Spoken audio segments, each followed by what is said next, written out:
ಭಕ್ತಿ ಭಂಡಾರಿ ಬಸವಣ್ಣನವರನ್ನು ಮನದಲ್ಲಿ ಸ್ಮರಿಸುತ್ತಾ ಇವತ್ತಿನ ಈ 6ನೇ ದಿನದ ಕಾರ್ಯಕ್ರಮಕ್ಕೆ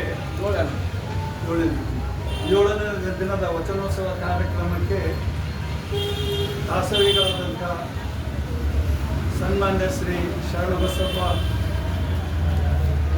ಎಸ್ ಪಾಟೀಲ್ ಅವರೇ, ಇಂದಿನ ಈ ಸಮಾರಂಭದ ಅಧ್ಯಕ್ಷತೆಯನ್ನು ವಹಿಸಿದಂಥ ಶ್ರೀ ಭೀಮರಾವ್ ಅಕ್ಕೋಣಿಯವರೇ, ವಚನೋತ್ಸವ ಪ್ರತಿಷ್ಠಾನ ಕಲಬುರಗಿ, ಶ್ರಾವಣ ಮಾಸದ ಪ್ರಯುಕ್ತ ಮನೆ ಅಂಗಳದಲ್ಲಿ ಶ್ರಾವಣ ಕಾರ್ಯಕ್ರಮ ಆಯೋಜಿಸಿದಂತಹ ಈ ಪ್ರತಿಷ್ಠಾನದ ಪದಾಧಿಕಾರಿಗಳೇ, ಈ ಬಡಾವಣೆಯ ಹಿರಿಯರೇ, ಬಸವಾಭಿಮಾನಿಗಳೇ ಮತ್ತು ಅಕ್ಕ ತಂಗಿಯರೇ, ಅಣ್ಣ ತಮ್ಮಂದಿರು, ಇವತ್ತು ನನಗೆ ಕಾರ್ಯಕ್ರಮದಲ್ಲಿ ಮಾತನಾಡಲಿಕ್ಕೆ ಕೊಟ್ಟಿರುವಂತಹ ವಿಷಯ ಹಾವಿನಾಳ ಕಲ್ಲಯ್ಯ.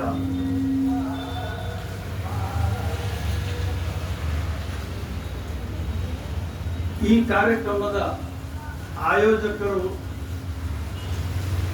ಒಂದಿಲ್ಲ ಒಂದು ವಿಷಯದಲ್ಲಿ ನಮ್ಮನ್ನು ತೊಡಗಿಸಿ ನಮ್ಮ ಜ್ಞಾನವನ್ನು ಹೆಚ್ಚು ಮಾಡಲಿಕ್ಕೆ ಪ್ರಯತ್ನ ಮಾಡ್ತಾರೆ. ಆ ಮೂಲಕ ಉಳಿದವರಿಗೂ ಅದು ಪ್ರಯೋಜನ ಆಗಲಿ ಅಂತೇಳಿ ಅವರು ಭಾವಿಸಿ ಈ ಕಾರ್ಯಕ್ರಮ ನಡೆಸ್ಕೊಂಡು ಬರ್ತಿದ್ದಾರೆ. ಅವರು ನನಗೆ ಸುಮಾರು ಒಂದು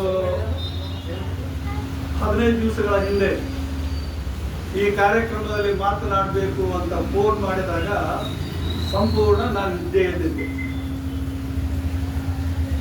ಆ ನಿದ್ದೆಯಲ್ಲಿ ಇಲ್ಲ, ನಿಮ್ಮ ಕಾರ್ಯಕ್ರಮ ನಾವು ಇದು ಮಾಡಿದ್ದೀವಿ, ಈ ದಿವಸ ಇವ್ರ ಮನೆಯಲ್ಲಿ ಮಾತಾಡಬೇಕು. ಅಂದರೆ ಯಾವ ವಿಷಯದ ಮೇಲೆ ಮಾತನಾಡಬೇಕು? ಹಾವಿನಾಳ ಕಲ್ಲಯ್ಯನ ಮಾತಾಡ್ತೀರಾ, ಹಡ್ಪಣ್ಣನ ಮಾತಾಡ್ತೀರಾ, ಅಥವಾ ನೀಲಮ್ಮನ ಮಾತಾಡ್ತೀರಾ? ನಿಮ್ಮ ಇಷ್ಟ, ಯಾವ್ದು ಹೇಳ್ತೀರಿ ಹೇಳ್ರಿ. ನಾವೇ ನೀ ಯಾವ್ದು ಹೇಳ್ತೀರಿ ಅದನ್ನ ನಾನು ವಿಚಾರ ಮಾಡ್ತೀವಿ. ಅದಕ್ಕೆ ಅನುಗುಣವಾಗಿ ಅವ್ರು ಮೊದಲೇನು ಹಾವಿನಾಳ ಕಲ್ಲಯ್ಯ ಅಂತ ಹೇಳಿದ್ರು ಅದೇ ವಿಷಯ ನನಗೆ ಪ್ರಸ್ತಾಪ ಮಾಡಿದ್ದಾರೆ. ಈ ವಿಷಯದಲ್ಲಿ ನನಗೆ ತಿಳಿದ ಮಟ್ಟಿಗೆ ನಾನು ಮಾಹಿತಿಯನ್ನು ಸಂಗ್ರಹಿಸಿ ಅತ್ಯಂತ ಸೀಮಿತ ಅವಧಿಯಲ್ಲಿ ಸುಮಾರು 20 ನಿಮಿಷ ಅಂತ ಹೇಳಿದ್ದಾರೆ, 20 ನಿಮಿಷದಿಂದ ಅರ್ಧ ಗಂಟೆ ಒಳಗಡೆ ಈ ವಿಷಯವನ್ನು ಪ್ರಸ್ತಾಪ ಮಾಡಲಿಕ್ಕೆ ಬಯಸ್ತೇನೆ. ಬಸವಾಭಿಮಾನಿಗಳೇ, 12ನೇ ಶತಮಾನ ನಮ್ಮ ಕರ್ನಾಟಕದ ದೃಷ್ಟಿಯಲ್ಲಿ ಮಾತ್ರ ಅಲ್ಲ, ಇಡೀ ದೇಶದ ದೃಷ್ಟಿಯಲ್ಲಿ ಒಂದು ಮಹತ್ತರವಾದಂಥ ಅವಧಿ. ಯಾಕೆಂದ್ರೆ ಆಗ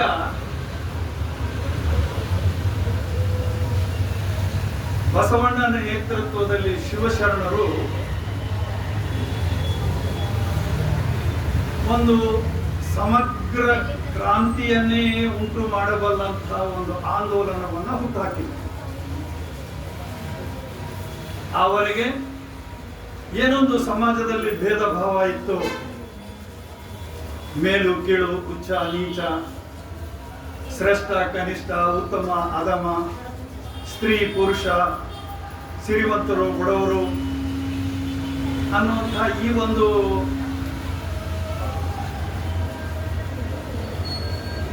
ತಾರತಮ್ಯ ಇತ್ತು. ಆ ತಾರತಮ್ಯವನ್ನೆಲ್ಲ ತೊಡೆದು ಹಾಕಲಿಕ್ಕೆ ಅವರೊಂದು ಸಮಗ್ರ ಕ್ರಾಂತಿಯನ್ನೇ ಕೊಟ್ಟು ಹಾಕಿದರು. ಅದನ್ನು ನಾವು ಚಳವಳಿ ಅಂತ ಕರೀತೇವೆ. ಈ ಶರಣರು ಪ್ರಾರಂಭಿಸಿದ ಈ ಆಂದೋಲನದಿಂದಾಗಿ ನಮ್ಮಲ್ಲಿ ಧಾರ್ಮಿಕ ಕ್ರಾಂತಿ ಉಂಟಾಯಿತು. ಅಂದ್ರೆ ಧಾರ್ಮಿಕ ಬದಲಾವಣೆ. ಯಾವುದನ್ನು ನಾವು ಉಚ್ಚ ನೀಚ ಮೇಲು ಕೀಳು ಅಂತ ಜಾತಿ ವಿಷಯದಲ್ಲಿ ಮಾತನಾಡ್ತೇವೆ, ಅದು ನಿವಾರಣೆ ಆಗುವಂತಹ ಒಂದು ಪ್ರಯತ್ನ, ನಿವಾರಿಸುವಂತಹ ಒಂದು ಪ್ರಯತ್ನ ಆಯಿತು. ಅದರ ಜೊತೆಗೆ ಆರ್ಥಿಕ ಕ್ರಾಂತಿಯು, ಆರ್ಥಿಕ ಬದಲಾವಣೆಯೂ ಪ್ರಾರಂಭ ಆಯಿತು. ಯಾಕೆಂದ್ರೆ ಶರಣರು ಒಂದು ಕಡೆ ಹೇಳ್ತಾರೆ, ಕಾಯಕವೇ ಕೈಲಾಸ.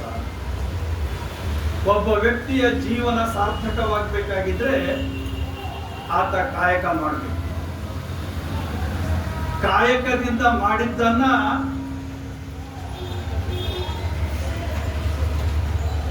ತಾನು ಅನುಭವಿಸುವುದರ ಜೊತೆಗೆ ಅದರಲ್ಲಿ ಸ್ವಲ್ಪ ಪಾಲನ್ನು ಸಮಾಜಕ್ಕೂ ನೀಡಬೇಕು.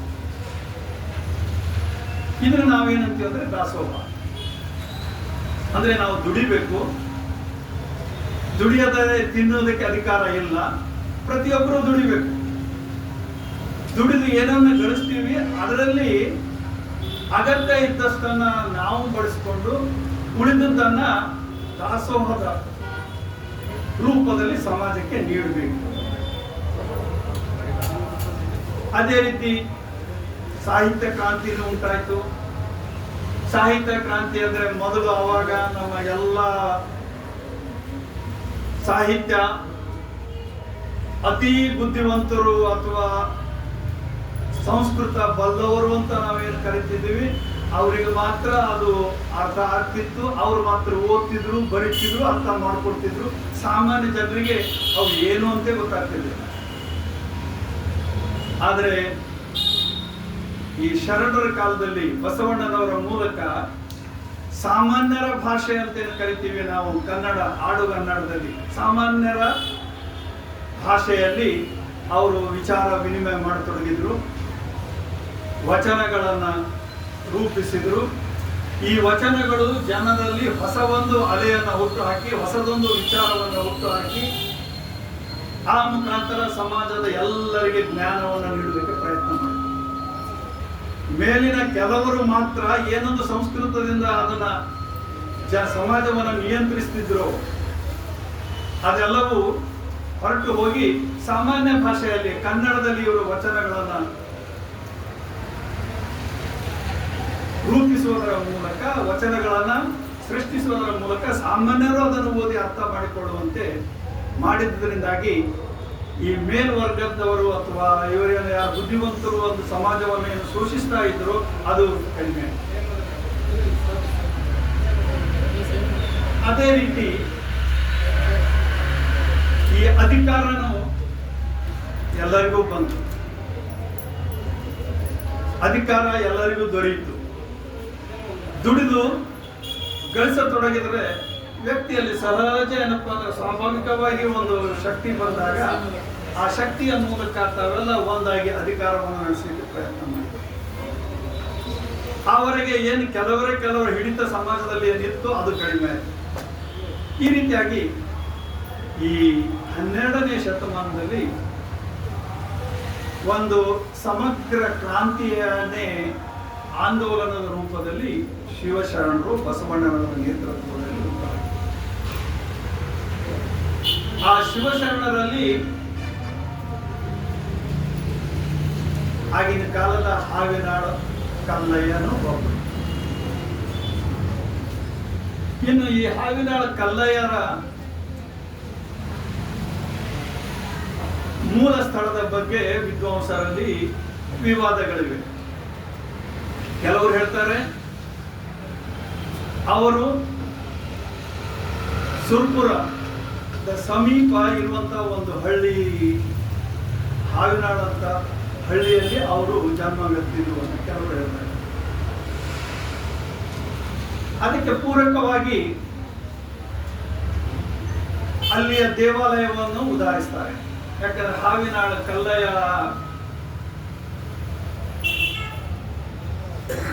ನಡ್ಕೊಳ್ಳುವುದು ನಡ್ಕೊಳ್ಳೋದು ಕಲ್ಲಿನಾಥ ದೇವರನ್ನ, ಮತ್ತು ಅವರು ಏನು ವಚನಗಳನ್ನ ಬರೆದಿದ್ದಾರೆ, ಮಹಾಲಿಂಗ ಕಲ್ಲಿನ ಅಂತ ಹೇಳಿ ಆ ವಚನವನ್ನು ಅವರು ಬರೆದಿದ್ದಾರೆ. ಆ ನಾಮಾಂಕಿತದಲ್ಲಿ ತಮ್ಮ ವಚನಗಳನ್ನು ಬರೆದಿದ್ದಾರೆ. ಅದಕ್ಕಾಗಿ ಕೆಲವರು ಅವರು ಸುರ್ಪುರ ತಾಲೂಕಿನ ಹಾವಿನಾಳದವರು ಅಂತ ಕೆಲವರು ಹೇಳ್ತಾರೆ. ಇನ್ನು ಕೆಲವರು ಏನ್ ಹೇಳ್ತಾರೆ, ಇಲ್ಲ, ಬಿಜಾಪುರದ ಜಿಲ್ಲೆಯಲ್ಲಿ ಒಂದು ಹಾವಿನಾಳ ಅಂತ ಇದೆ. ಬಿಜಾಪುರ ಜಿಲ್ಲೆಯ ವಾಯುವ್ಯಕ್ಕೆ 35 ಮೈಲಿಗಳ ಅಂತರದಲ್ಲಿ ಒಂದು ಹಾವಿನಾಳ ಅಂತ ಇದೆ. ಅಲ್ಲಿಯೂ ಕಲ್ಲಯ್ಯನ ದೇವಸ್ಥಾನ ಇದೆ. ಅದು ಊರು ಅಂತ ಸಿಂಪಿ ಲಿಂಗಣ್ಣನವರು ಪ್ರತಿಪಾದಿಸ್ತಾರೆ. ಇಲ್ಲಿ ಸಾಮಾನ್ಯವಾಗಿ ನಾವು ವಿಶ್ಲೇಷಿಸಬಹುದಾದ ವಿಷಯ ಏನಂದ್ರೆ, ಮಹಾತ್ಮರು, ಸಾಧಕರು ಜನಜಾಗೃತಿಯನ್ನು ಉಂಟು ಮಾಡ್ತಾ ಒಂದೊಂದು ಊರಿಗೆ ಪ್ರಯಾಣ ಮಾಡಿದಾಗಲೆಲ್ಲ ಜನರು ಅವರ ಗೌರವದ ನಿಮಿತ್ತ ಅವರು ನಡ್ಕೊಳ್ಳುವಂತಹ ದೇವರ ಹೆಸರಿನಲ್ಲಿ ದೇವಸ್ಥಾನಗಳನ್ನು ಕಟ್ಟಿದ್ರು. ಹಾಗೆ ಇಲ್ಲಿ ಹಾವಿನಾಳದಲ್ಲಿ ಕಲ್ಲಯ್ಯನ ದೇವಸ್ಥಾನ ಇದೆ. ಅದೇ ರೀತಿ ಅಲ್ಲಿ ಇದರಲ್ಲೂ ಬಿಜಾಪುರ ಜಿಲ್ಲೆ ಹಾವಿನಾಳದಲ್ಲೂ ಕಲ್ಲಯ್ಯನ ದೇವಸ್ಥಾನ ಇದೆ. ಆ ಮಹಿಮರ ಹೆಸರಿನಲ್ಲಿ ಅವರಿಗೆ ಗೌರವ ಸೂಚಿಸುವುದಕ್ಕಾಗಿ ಅವರ ದೇವರಾದಂತಹ ಕಲ್ಲಿನಾಥ ದೇವಸ್ಥಾನಗಳನ್ನು ತಮ್ಮ ಊರಿನಲ್ಲಿ ಕಟ್ಟಿ ತಮ್ಮ ಊರಿಗೂ ಅವರ ಗೌರವ ಸೂಚಕವಾಗಿ ಹಾವಿನಾಳಂತ ಅವರು ಇದ್ದಂತಹ ಊರು ಹಾವಿನಾಳಂತ ಹೆಸರು ಇರಿಸಿ. ಬಹುಶಃ ಈಗಲೂ ನಾವು ಅಲ್ಲಿ ನಮ್ಮ ಊರುಗಳ ರಾಜ್ಯಗಳ ಹೆಸರುಗಳನ್ನು ಬದಲಿಸ್ತೀವಿ. ಬಹುಶಃ ನಿನ್ನೆಯ ಒಂದು ಪೇಪರ್ನಲ್ಲಿ ಬಂದಿತ್ತು, ಕೇರಳ ರಾಜ್ಯ ಏನಿದೆ, ಕೇರಳ ರಾಜ್ಯ ಇಲ್ಲಿವರೆಗೆ ಕೇರಳ ಅಂತ ನಾವು ಕರಿತಿದ್ದೀವಿ. ಇವಾಗ ನಿನ್ನೆಯಿಂದ ರಾಷ್ಟ್ರಪತಿಗಳ ಒಪ್ಪಿಗೆ ಪಡೆದು, ಅಂದ್ರೆ ಅಲ್ಲಿ ವಿಧಾನಸಭೆಯಲ್ಲಿ ಕೇರಳಂ ಅಂತ ಕರಿಬೇಕು, ಕೇರಳ ಬೇಡ ಕೇರಳಂ ಅಂತ ಕರಿಬೇಕು ಅಂಥೇಳಿ ಅಲ್ಲಿ ವಿಧಾನಸಭೆಯಲ್ಲಿ ಸರ್ವಾನುಮತದ ಒಂದು ವಿಷಯವನ್ನ ಪಾಸ್ ಮಾಡಿದ್ರು. ಅದನ್ನ ರಾಷ್ಟ್ರಪತಿಗಳಿಗೆ ಕಳಿಸಿದ್ರು. ನಿನ್ನೆ ಅವರು ಅದಕ್ಕೆ ಏನಪ್ಪ ಅಂದ್ರೆ ಅನುಮೋದನೆ ನೀಡಿದ್ರು. ಇವತ್ತಿನಿಂದ ಕೇರಳವನ್ನು ನಾವು ಕೇರಳಂ ಅಂತ. ಹಾಗೆ ಬಹುಶಃ ಈ ಹಿಂದೆನೂ ಅಂತ ಬಹಳಷ್ಟು ಹಳ್ಳಿಗಳ ಹೆಸರುಗಳನ್ನು ನಾವು ಅವಾಗನೂ ಬದಲಿಸಿದ್ದೀವಿ, ಈಗಲೂ ಬದಲಿಸ್ತಾ ಇದ್ದೀವಿ. ಅಂತ ಬಹಳಷ್ಟು ಉದಾಹರಣೆಗಳನ್ನು ನಾವು ಇಲ್ಲಿ ಕೊಡಬಲ್ಲೆ. ಹಾಗೆ ಈಗ ಆ ರೀತಿ ಹೆಸರುಗಳನ್ನು ಹೇಳ್ತೀವಿ. ಇಲ್ಲಿ ಇದು ಸಂಶೋಧಕರಿಗೆ ಬಿಟ್ಟಂತ ವಿಷಯ. ಯಾವುದು ನಿಜವಾದ ಇವರ ಜನ್ಮಭೂಮಿ, ಹಾವಿನಾಳ ಅನ್ನೋದು ಇವರ ಊರು. ಅದು ಬಿಜಾಪುರದಲ್ಲಿ ಇದ್ದದ್ದಾದ್ರಾಗಿರ್ಬೋದು, ಸುರ್ಪುರದಲ್ಲಿ ಇದ್ದದ್ದಾದ್ರಾಗಿರ್ಬೋದು. ಬಹಳಷ್ಟು ಸಂದರ್ಭಗಳಲ್ಲಿ ನಾವೇನ್ ಮಾಡ್ತೀವಿ ಅಂದ್ರೆ, ಈ ಸುರ್ಪುರ ಸಮೀಪ ಏನು ಶಾಪುರ ಜೇವರಿಗೆ ಅಲ್ಲೇನಿದೆ, ಅಲ್ಲಿ ಬಹಳಷ್ಟು ಜನ ಶಿವಶರಣರು ಆಗಿಬಿಟ್ಟಿದ್ದಾರೆ. ಅದು ಕೊಂಡಗುಳಿ ಯಶಿರಾಜ್ ಆಗಿರ್ಬೋದು, ಜೇಡರ ದಾಸಿಮಯ್ಯ ಆಗಿರ್ಬೋದು, ಕೆಂಬಾವಿ ಭೋಗಣ್ಣ ಆಗಿರ್ಬೋದು, ಶಂಕರ ದಾಸಿಮಯ್ಯ ಆಗಿರ್ಬೋದು. ಈ ರೀತಿ ಇನ್ನೂ ಅಂತ ಬಹಳಷ್ಟು ಹೆಸರುಗಳು, ಅಂದರೆ ಶರಣರು ಅಲ್ಲಿ ಒಂದು ಶರಣ ಪರಂಪರೆಯನ್ನೇ ಹುಟ್ಟು ಹಾಕಿದ್ದಾರೆ. ಇಂಥ ಒಂದು ಪರಂಪರೆಯಲ್ಲಿ ಬಂದಂಥ ಈ ಹಾವಿನಾಳ ಕಲ್ಲಯ್ಯ ಹೆಚ್ಚು ಕಡಿಮೆ ಆ ಶರಣ ಪರಂಪರೆಯಲ್ಲಿ ಹುಟ್ಟಿರುವುದು, ಅಂದರೆ ಸುರ್ಪುರದಲ್ಲಿ ಹುಟ್ಟಿರುವುದು ಆಶ್ಚರ್ಯ ಏನೂ ಅಲ್ಲ ಅಂತ. ಅವರು ಮೆರೆದಂಥ ಪವಾಡಗಳು ತುಂಬಾ ಆಶ್ಚರ್ಯವನ್ನುಂಟು ಮಾಡ್ತವೆ. ಹರಿಹರ ಒಬ್ಬ ಕವಿ, ಯಾವುದೋ 12ನೇ ಶತಮಾನದ ನಂತರ ಬಂದಂಥ ಒಬ್ಬ ಕವಿ, ಅಂದರೆ ಶರಣರ ನಂತರ ಬಂದಂಥ ಒಬ್ಬ ಮಹಾನ್ ಕವಿ.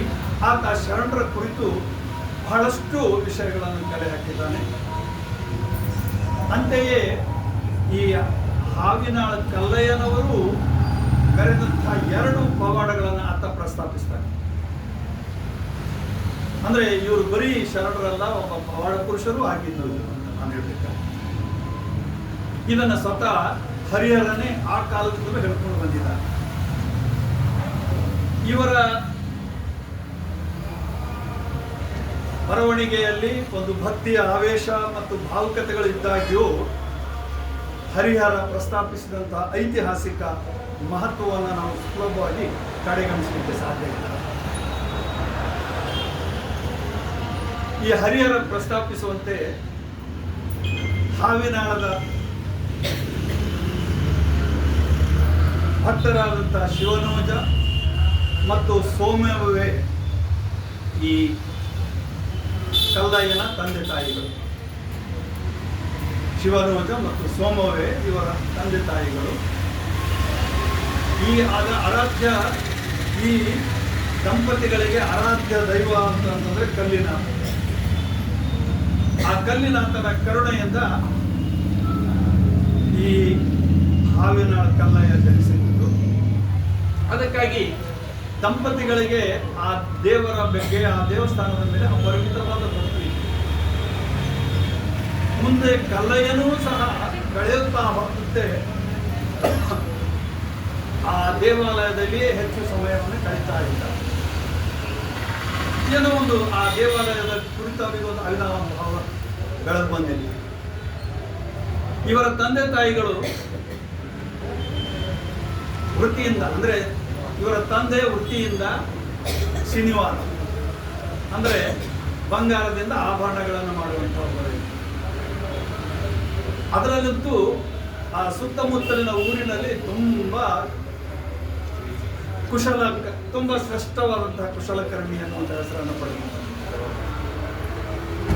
ಇದನ್ನು ಕೇಳಿದಂತಹ ಆ ಮಂಗಳವೇಳೆಯ ಮಾಂಡಲಿಕ ರಾಜ, ಆಗ ಮಾಂಡಲಿಕ ಇದ್ದರು, ಮುಂದೆ ಅವರು ಚಕ್ರವರ್ತಿ ಆದರು, ಕಲ್ಯಾಣಕ್ಕೆ ಬಂದು ಅವರನ್ನು ನಾವು ಬಿಜ್ಜಳ ಅಂತ ಹೇಳ್ತೇವೆ. ಆ ಬಿಜ್ಜಳ 1,000 ನಾಣ್ಯಗಳನ್ನು, 1000 ಬಂಗಾರದ ಗಟ್ಟಿಗಳನ್ನು ಇವರ ತಂದೆ ಕಡೆಗೆ ಕಳಿಸಿ ತನಗೊಂದು ಬಂಗಾರದ ಉತ್ತರೀಯವನ್ನು ಮಾಡಿಕೊಡಬೇಕು, ಅದು 3 ದಿನದಲ್ಲಿ ಅಂತ ಹೇಳಿಸಿ ನಿಬಂಧನೆಯಿಂದ ಅಲ್ಲಿ ಕಳಿಸಿದ್ದಾರೆ. ಈ ಶಿವನೋಜಗೆ ಅಂದರೆ ಈ ಕಲ್ಲಯ್ಯನ ತಂದೆಗೆ ಸ್ವಲ್ಪ ಗಾಬರಿ ಆಗ್ತದೆ. 3 ದಿವಸದಲ್ಲಿ ಇದನ್ನು ಹೇಗೆ ಮಾಡಬೇಕು, ಆಯಿತು ನೋಡೋಣ, ಮಗನ ಸಹಾಯ ಪಡೆದು ಮಾಡೋಣ ಅಂತೇಳಿ ಮಗನಿಗೆ ಕೇಳ್ತಾನೆ. ಈ ರೀತಿ ಒಂದು ನಾವು ಕಾರ್ಯನಿರ್ವಹಿಸಬೇಕಾಗಿದೆ, ಬಾ ಇಬ್ಬರು ಕೂಡಿ ಅದನ್ನು ಮಾಡೋಣ ಅಂತ ಹೇಳಿದ್ರೆ ಮಗ ಏನೋ ಅಲ್ಪ ಸ್ವಲ್ಪ ಸಹಾಯ ಮಾಡಲಿಕ್ಕೆ ಪ್ರಯತ್ನ ಮಾಡ್ತಾನೆ. ಮಗನೂ ತುಂಬ ಕುಶಲಿಯಾಗಿದ್ರು, ಯಾಕೋ ಅವನ ಮನಸ್ಸು ಆ ಕಡೆ ಒಲಿಯುತ್ತೆ. ತಂದೆ ಒತ್ತಾಯ ಮಾಡಿ ಅವನು ಹಗಲು ರಾತ್ರಿ ಗುಡಿ ಮೇಲೆ ಇರೋದ್ರಾಗ ಒತ್ತಾಯ ಮಾಡಿ ಮನೆಗೆ ಕರ್ಕೊಂಡು ಹೋಗಿ 1-2 ಸಲ ತಿಳಿ ಹೇಳ್ತಾನೆ, ಆಮೇಲೆ ಬೈತಾನೆ.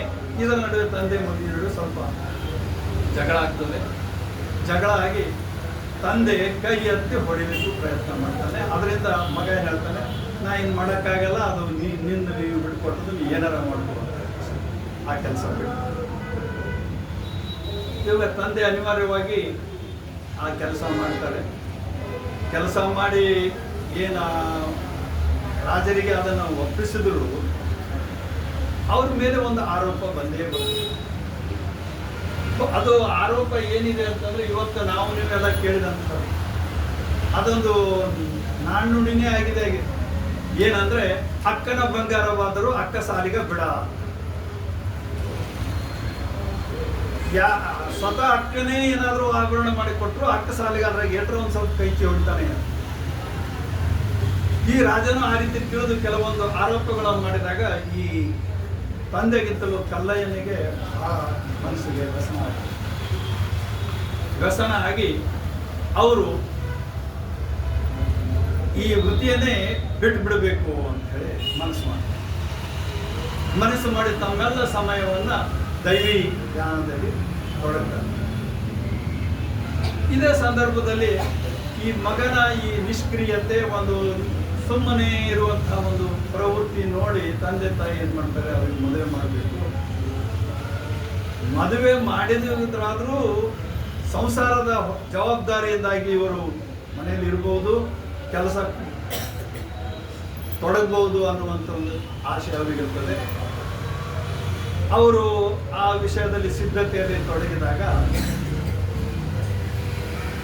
ಇವರು ಕಲ್ಲಯ್ಯ ಇದ್ಯಾಕೋ ನಮಗೆ ಬಿಡಂಗೆ ಕಾಣಲ್ಲ, ಇವರು ನಾನು ಮದುವೆ ಕುರಿತು ಆಸಕ್ತಿ ಹೊಂದಿಲ್ಲ ಅಂತ ಹೇಳಿದ್ರು ಅವ್ರು ಕೇಳ್ತಾ ಇಲ್ಲ ಅಂದಮೇಲೆ ಇಲ್ಲಿ ನಾನು ಇರುವುದರಲ್ಲಿ ಉಪಯೋಗ ಇಲ್ಲ, ನಾನು ಮನೆ ಬಿಟ್ಟರೆ ಆಯಿತು ಅಂತ ಹೇಳಿಸಿ ಅವರು ಮನೆಯನ್ನೇ ಬಿಟ್ಟು ಹೋಗುವಂಥ ಒಂದು ಸಂದರ್ಭ ಎದುರಾಗ್ತದೆ. ಇದೇ ಸಮಯದಲ್ಲಿಯೇ ಅವರು ಒಂದು 2 ಪವಾಡಗಳನ್ನು ಮಾಡಿದರು ಅಂತೇಳಿ ಹರಿಹರ ಹೇಳಿದಂತ ನಾ ಹೇಳಿದ್ನಲ್ಲ. ತಂದೆ ಮಗ ಇಬ್ಬರು ಜಗಳ ಮಾಡಿದಾಗ ತಂದೆ ಕೋಲಿನಿಂದ ಅವ್ರಿಗೆ ಹೊಡಿತಾರಂತೆ. ಇವರು ಬ್ಯಾಸತ್ತು ದೇವರ ಹತ್ರ ಹೋಗಿ ನಮ್ಮ ತಂದೆ ನನಗೆ ಈ ರೀತಿ ಕಠಿಣ ಶಿಕ್ಷಣ ಕೊಟ್ಟು ನಾನು ಇರಬೇಕು ಯಾಕಂತ ಅವ್ರೇನೋ ಚಾಕು ತೋಳು ತಮ್ಮ ಹೊಟ್ಟೆಯಲ್ಲಿ ಚುಚ್ಚಿಕೊಳ್ತಾರೆ. ಆ ಚುಚ್ಚಿಕೊಂಡಾಗ ಏನೋ ಒಂದು ಅಶರೀರ ವಾಣಿ ಆಗ್ತದೆ ಅವರಿಗೆ. ಏನಂದ್ರೆ, ಮಗು ನೀನು ಹುಟ್ಟಿ ಬಂದಿರುವುದು ಸಮಾಜ ಸೇವೆಗಾಗಿ, ಸಮಾಜವನ್ನು ಉದ್ಧರಿಸುವುದಕ್ಕಾಗಿ, ಈ ರೀತಿಯಾಗಿ ಜೀವನ ಕೊನೆಗೊಳಿಸುವುದು ನಿನ್ನ ಆಧೀನದಲ್ಲಿಲ್ಲ, ನೀನು ನನ್ನ ಇಚ್ಛೆಯಂತೆ ಬದುಕಲೇಬೇಕು ಅಂತ ಅನ್ನುವಂಥ ಒಂದು ಆಶರೀರವಾಣಿ ಆದಾಗ ಅವರು ಆ ಕೃತ್ಯವನ್ನು ಸುಮ್ಮಿಟ್ಟು ಬಿಡ್ತಾರೆ.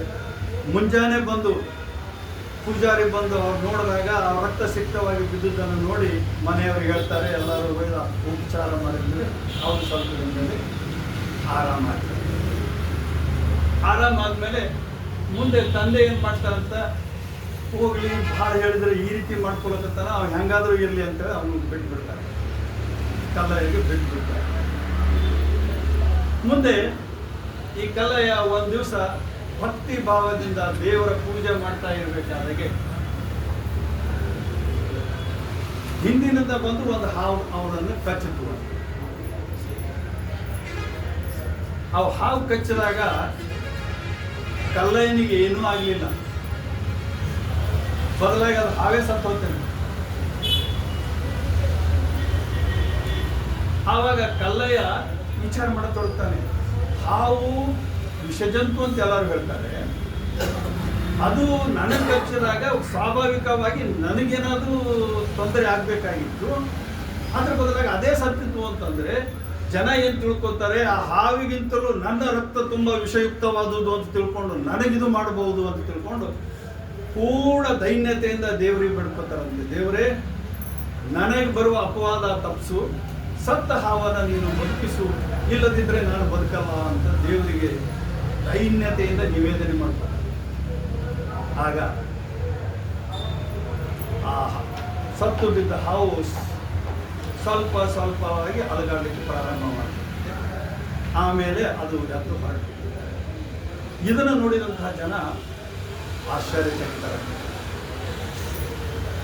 ಆಶ್ಚರ್ಯಚಕಿತರಾಗಿ ಓಹೋ, ಸತ್ತ ಹಾವನ್ನ ಕಲ್ಲಯ್ಯ ಬದುಕಿಸಿದ ಅಂದ್ರೆ ಇವನು ಸಾಮಾನ್ಯನಲ್ಲ, ಇವನೊಬ್ಬ ಪವಾಡ ಪುರುಷ ಅಂತ ಹೇಳಿ ಎಲ್ಲರೂ ಅವನನ್ನ ಗೌರವಿಸಲಿಕ್ಕೆ ತೊಡಗ್ತಾರೆ.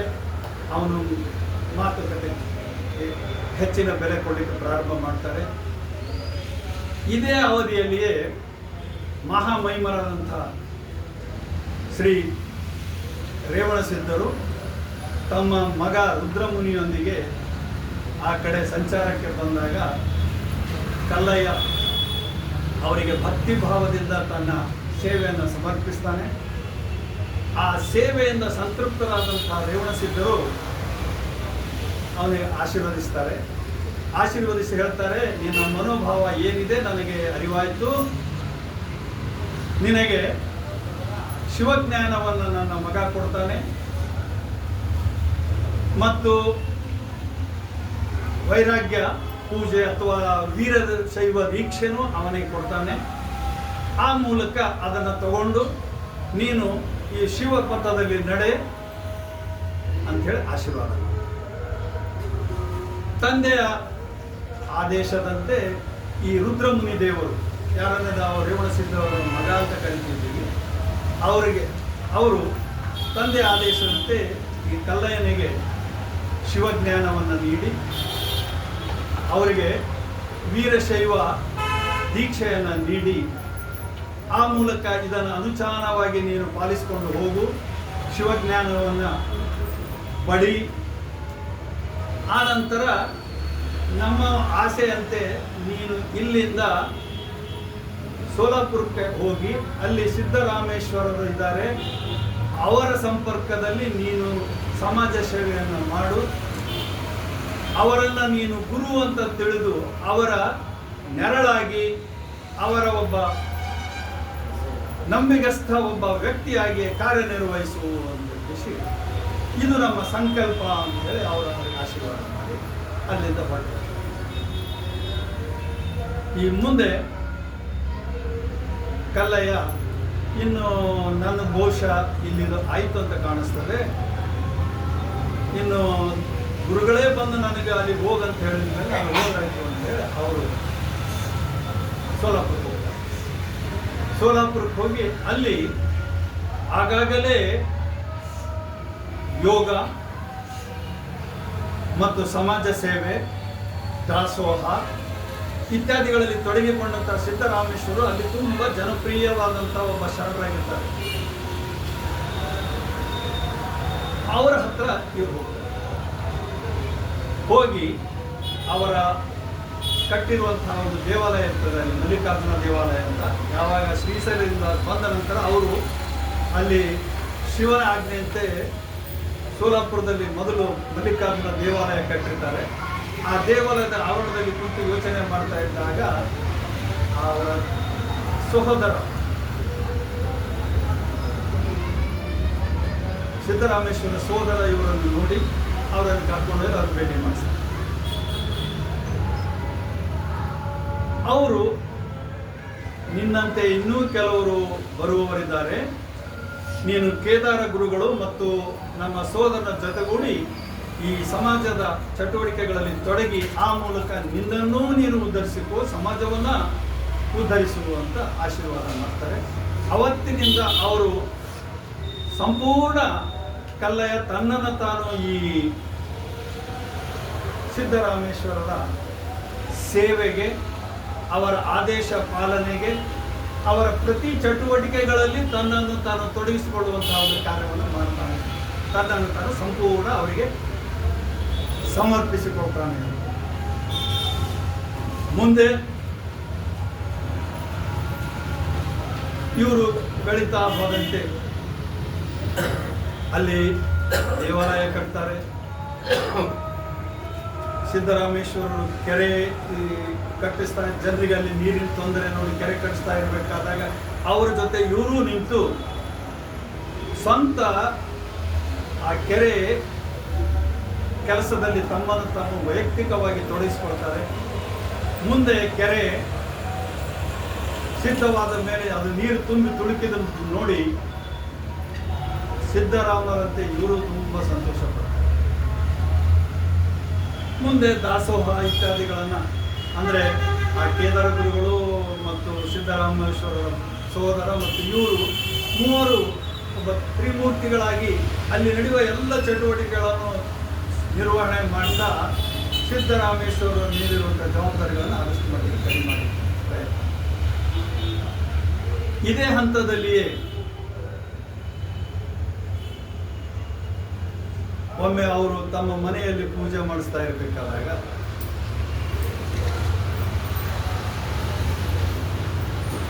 ಒಬ್ಬ ಮಹಿಳೆ, ಅದೇ ಕಲ್ಯಾಣದಿಂದ ಬಂದಂಥ ಒಬ್ಬ ಮಹಿಳೆ, ವಿಚಾರವಂತರು, ಶರಣೆ, ಇವರ ಪೂಜಾ ಕಾರ್ಯಗಳಲ್ಲಿ ಭಾಗವಹಿಸಿ ಅದೇ ಆಗ ಬಂದ ರೂಪಿತವಾಗಿ ಪ್ರಸಾರದಲ್ಲಿರುವಂತಹ ವಚನಗಳನ್ನು ತುಂಬ ಸುಶ್ರಾವವಾಗಿ ಹಾಡ್ತಾರೆ. ಅದನ್ನು ಕೇಳಿದಂತಹ ಕಲ್ಲಯ್ಯ ಅವಳ ನಡತೆ, ಅವಳ ಸಂಗೀತ ಮತ್ತು ಅವಳ ಮನೋಭಾವ ಇತ್ಯಾದಿಗಳಿಂದ ಆಕರ್ಷಿತನಾಗಿ ಅವಳನ್ನು ಮದುವೆ ಆಗಬೇಕು ಅಂತ ತನ್ನ ಮನೋಭಿಲಾಷೆಯನ್ನು ಆ ಸಿದ್ದರಾಮನಲ್ಲಿ ನಿವೇದಿಸ್ತಾರೆ. ಆವಾಗ ಅವ್ರು ಹೇಳ್ತಾರೆ, ಸರಿ, ಒಳ್ಳೆಯದು. ಅದನ್ನೇ ಬಹುಶಃ ಒಂದು ವಚನದಲ್ಲಿ ಅವ್ರು ಹೇಳ್ತಾರೆ, ಭಕ್ತನ ಮನ ಹೆಣ್ಣಿನಲ್ಲಾದರೆ ಮದುವೆ ಆಗಿ ವಿವಾಹವಾಗಿ ಅನುಭವಿಸುವುದು, ಮಣ್ಣಿನಲ್ಲಾದರೆ ಅದನ್ನು ಕೊಂಡು ಆಲಯ ಮಾಡುವುದು, ಇನ್ನು ದ್ರವ್ಯದಲ್ಲಾದರೆ ಅದನ್ನು ಗಳಿಸಿ ದಾಸೋಹದಲ್ಲಿ ವಿನಿಯೋಗಿಸುವುದು, ಆ ಮೂಲಕ ಸತ್ ಕಾರ್ಯದಲ್ಲಿ ತೊಡಗಿಕೊಳ್ಳಬೇಕು ಅಂತ ಅವರು ಹೇಳ್ತಾರೆ. ಈ ರೀತಿ ವಿವಾಹವಾಗಿ ಅವರ ನೇತೃತ್ವದಲ್ಲಿ ವಿವಾಹವಾಗಿ ಇವರು ಸಂಸಾರಿಕ ಜೀವನವನ್ನು ಪ್ರಾರಂಭಿಸ್ತಾರೆ. ಒಂದು ಸಲ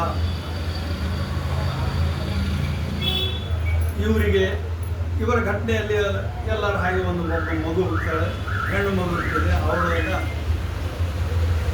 ಕಲ್ಲವ್ವ ಅಂತ ಕರೀತಾರೆ. ಬಹುಶಃ ಇವರ ಪತ್ನಿ ಹೆಸರು ಎಲ್ಲೂ ಉಲ್ಲೇಖವಾಗಿಲ್ಲ, ಎಲ್ಲೋ ಒಂದು ಕಡೆ ಮಾತ್ರ ಚೆನ್ನವ್ವ ಅಂತ ಹೆಸರು ಉಲ್ಲೇಖ ಇದೆ. ಆದರೆ ಮಗಳ ಹೆಸರು ಮಾತ್ರ ಕಲ್ಲವ್ವ ಅಂತ.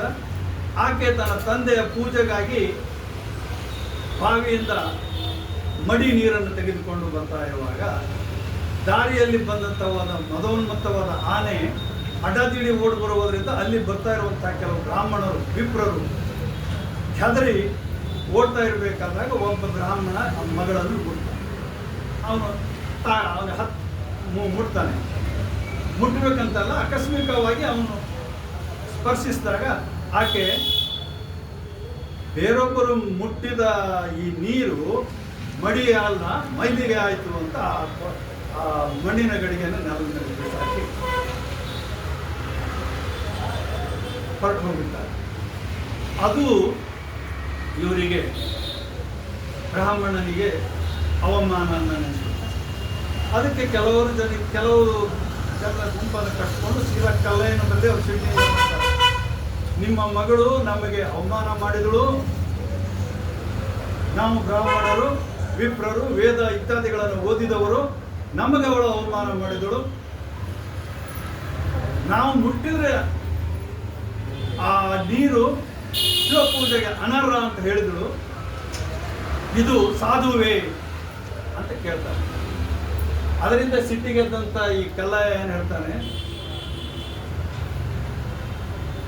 ನೀವು ವೇದಗಳನ್ನು ಓದಿದಿರಿ ಅಂದಾಕ್ಷಣ ನೀವು ಬಹಳ ದೊಡ್ಡವರೇನಲ್ಲ, ಇನ್ನೊಬ್ಬರ ವಿಷಯದಲ್ಲಿ ನೀವು ಈ ರೀತಿ ವಾದಿಸುವುದು ತಪ್ಪು. ವೇದಗಳೇನು ಯಾವ ನಮ್ಮ ಮನೆಯ ನಾಯಿಯೂ ಓದ್ತದ ಅಂತ ಅಂದ್ಬಿಟ್ಟು ಅವಾಗ ಬ್ರಾಹ್ಮಣರಿಗೆ ಸಿಟ್ಟು ಬಂತು. ಏನು ವೇದಗಳನ್ನು ನಾಯಿ ಓದ್ತದ? ಓದಿಸ್ರಿ ಅಂದ್ರೆ ನೋಡು, ಆ ನಾಯಿಯಿಂದ ವೇದ ಓದಿಸ್ರಿ, ನಾವು ಇವತ್ತೇನಪ್ಪ ಅಂದ್ರೆ ನೀವು ನೀರು ಮುಟ್ಲಿಕ್ಕೆ ಅಥವಾ ನಿಮಗೆ ಮುಟ್ಲಿಕ್ಕೆ ಅನರ್ಹರು ಆಗ್ತೀವಿ. ಸರಿ ಅಂತಾರೆ. ಅವರ ಮನೆಯಲ್ಲಿದ್ದ ಒಂದು ನಾಯಿಯನ್ನು ಕರೀತಾರೆ. ಗಂಭೀರ ಭಾವದಿಂದ ಆ ನಾಯಿ ಹೇಳ್ತಾರೆ, ನೀನು ಸ್ವಲ್ಪ ಶಾಂತವಾಗಿ ಯೋಚನೆ ಮಾಡು, ವೇದವನ್ನು ಓದಬೇಕು. ಯಾವ ವೇದ ಓದಂತೀರಿ ಅಂತ ಕೇಳ್ತಾರೆ ಅವರಿಗೆ. ಅವರು ಹೇಳ್ತಾರೆ, ವೇದಗಳ ಹೆಸರು ಹೇಳ್ತಾರೆ. ಯಾರು ಋಗ್ವೇದ ಅಂತ, ಒಂದು ಕಡೆ ಋಗ್ವೇದ ಅಂತ ಬರ್ತದೆ, ಇನ್ನೊಂದು ಕಡೆ ಯಜುರ್ವೇದ ಅಂತ ಬರ್ತದೆ. ಸರಿ ಅಂತ ಹೇಳಿ ಆ ನಾಯಿ ಹೇಳ್ತಾರೆ, ಇದನ್ನು ನೀನು ಓದು. 2 ನಿಮಿಷ ಗಂಭೀರವಾಗಿ ನಿಂತ ನಾಯಿ ಕ್ರಮೇಣ ಏನಪ್ಪ ಅಂತಂದ್ರೆ ಅಗ್ನಿ ಇದು ಶೈಲಿಯಲ್ಲಿ, ಸಂಗೀತದ ಶೈಲಿಯಲ್ಲಿ ಆ ವೇದಗಳನ್ನು ಓದು. ಇದೊಂದು ಪವಾಡ ಅವರು ಮಾಡಿದ್ರು. ಎಲ್ಲಿ? ಈ ಸೊನ್ನಲಿಗೆಯಲ್ಲಿ ಅಥವಾ ಸೋಲಾಪುರದಲ್ಲಿ ಅಂತ ಹರಿಹರ ಹೇಳ್ತಾರೆ. ಕೆಲವರು ಹೇಳ್ತಾರೆ ಇದು ನಂಬಬಹುದಾ, ನಾಯಿಯಿಂದಾದ್ರೂ ವೇದ ಓದೋಕ್ಕೆ ಸಾಧ್ಯನಾ? ಕೆಲವರು ಹೇಳ್ತಾರೆ. ಅದಕ್ಕೆ ಕೆಲವರು ಏನು ಹೇಳ್ತಾರೆ, ಅದರಲ್ಲಿ ಸಿಂಪಿ ಲಿಂಗಣ್ಣ ಇತ್ಯಾದಿ ಅವರು ಏನು ಹೇಳ್ತಾರೆ, ವಿಚಾರವಾದಿಗಳು, ಯಾವಾಗ ಜ್ಞಾನೇಶ್ವರರು ಅಂದರೆ ಈ ಮಹಾರಾಷ್ಟ್ರದಲ್ಲಿ ಸಂತ ಜ್ಞಾನೇಶ್ವರ ಅಂತಿದ್ರು, ಅವರು ಕತ್ತೆಯಿಂದ ವೇದವನ್ನು ಓದಿಸಿದ್ದು ನಿಜವಾಗಿದ್ರೆ, ಖರೆ ಇದ್ದರೆ, ಈ ಕಲ್ಲಯ್ಯನ ನಾಯಿ ಓದಿಸಿರುವುದು ಯಾಕೆ ಸತ್ಯ ಆಗಬಾರ್ದು ಅಂತ. ಅಂದರೆ ಈ ಕಲ್ಲಯ್ಯನೇ ತನ್ನ ಸಾಧನೆಯ ಮೂಲಕ ಆ ನಾಯಿಯ ದೇಹದಲ್ಲಿ ಪರಕಾಯ ಪ್ರವೇಶ ಮಾಡಿ ಅದನ್ನು ಓದಿಸಿರಬೇಕು. ಅಂದರೆ ಸಾಧಕರಿಗೆ ಇನ್ನೊಂದು ದೇಹದಲ್ಲಿ ಪ್ರವೇಶ ಮಾಡಿ ಅಲ್ಲಿಯ ಚಟುವಟಿಕೆಗಳನ್ನು ನಿಯಂತ್ರಿಸುವಂತಹ ಒಂದು ಸಾಮರ್ಥ್ಯವೂ ಬರ್ತದೆ. ಅದನ್ನು ಮಾಡಿದ್ರು. ಆವಾಗ ಆ ಬ್ರಾಹ್ಮಣರು ಕೈ ಜೋಡಿಸಿ ತಪ್ಪಾಯಿತು ಅಂತೇಳಿ ಅಲ್ಲಿಂದ ಹೊರಟು. ಮುಂದೆ ಈ ಕಲ್ಲಯ್ಯನವರು ನಿರಂತರವಾಗಿ ಶಿವ ಧ್ಯಾನ, ಶಿವಚಿಂತನೆ, ಪೂಜೆ ಪುನಸ್ಕಾರಗಳು, ದಾಸೋಹದಲ್ಲಿ ಸಂಪೂರ್ಣವಾಗಿ ತಮ್ಮನ್ನು ತಾವು ತೊಡಗಿಸಿಕೊಂಡರು. ಮುಂದೆ ಕಾಲಗತಿಸಿದಂತೆ ಎಲ್ಲೂ ಸಿದ್ದರಾಮೇಶ್ವರರು ಬಸವ ಕಲ್ಯಾಣಕ್ಕೆ ಹೋಗಿದ್ರು, ಆಮೇಲೆ ಸ್ವಲ್ಪ ದಿವಸ ಬಂದರು ಅಂತ ಬರ್ತದೆ. ಆದರೆ ಈ ಕಲ್ಲಯ್ಯನ ವಿಷಯದಲ್ಲಿ ಇವರು ಕಲ್ಯಾಣಕ್ಕೆ ಹೋಗಿರುವಂತಹ ಉಲ್ಲೇಖ ಎಲ್ಲೂ ಇಲ್ಲ. ಬಹುಶಃ ಇರುವ ನೆಲೆಯೇ ಕಲ್ಯಾಣ ಅಂತ ತಿಳ್ಕೊಂಡು, ಬಹುಶಃ ಸೊಲ್ಲಾಪುರವನ್ನೇ ಕಲ್ಯಾಣ ಅಂತ ತಿಳ್ಕೊಂಡು ಅದನ್ನು ಅಭಿವೃದ್ಧಿಪಡಿಸುವುದಕ್ಕೆ ಅವರು ನಿರಂತರ ಪ್ರಯತ್ನ ಮಾಡಿರುವಂತಹ ವಿವರಣೆಯನ್ನು ಹರಿಹರ ಕೊಟ್ಟರು. ಮುಂದೆ ಕಾಲ ಗತಿಸಿದಂತೆ ಸಿದ್ದರಾಮೇಶ್ವರರು ತಾವು ಮಾಡುವುದೆಲ್ಲ ಮುಗೀತು, ಏನು ನಮ್ಮ ದೇವನ ಕರೆಗೆ ನಾವು ಹೋಗ್ಕೊಡ್ಬೇಕು ಅಂತೇಳಿ ಅವರು ಸಮಾಧಿ ಪ್ರವೇಶ ಮಾಡಬೇಕು ಅಂತೇಳಿ ಸಿದ್ಧರಾಗಿ ಇನ್ನು ಸಮಾಧಿ ಪ್ರವೇಶ ಮಾಡಬೇಕು ಅಂದಾಗ ಇವ ಕಲ್ಲಯ್ಯನ ನೋಡಿ ಇವ ನನಗೆ ಸುಲಭವಾಗಿ ಬಿಡಲ್ಲ, ಅಡ್ಡಿಪಡಿಸೋದು ಗ್ಯಾರಂಟಿ ಅಂತ ಹೇಳ್ಕೊಂಡು ಕಲ್ಲಯ್ಯನಿಗೆ ಹೇಳ್ತಾರೆ, ಕಲ್ಲಯ್ಯ ನಮ್ಮ ಕುದುರೆ ಎಲ್ಲೋ ತಪ್ಪಿಸ್ಕೊಂಡು ಹೋಗಿದೆ, ಅದನ್ನ ಹುಡ್ಕೊಂಡು ಬಾ ಅಂತ. ಸರಿ ಗುರುಗಳು ಹೇಳಿದ್ದು ಅಂತ ಅವರ ಒಳಗಿನ ಮನೋಭಾವ ಇವನಿಗೆ ಅರ್ಥ ಆಗದೆ ಸರಿ ಅಂತ ಇವನು ಕುದುರೆ ಹುಡುಕ್ಲಿಕ್ಕೆ ಹೋಗ್ತಾನೆ. ಇವರು ಸಮಾಧಿ ಪ್ರವೇಶ ಮಾಡಿ ಆ ಭಾಗ ಮುಚ್ಕೊಂಡು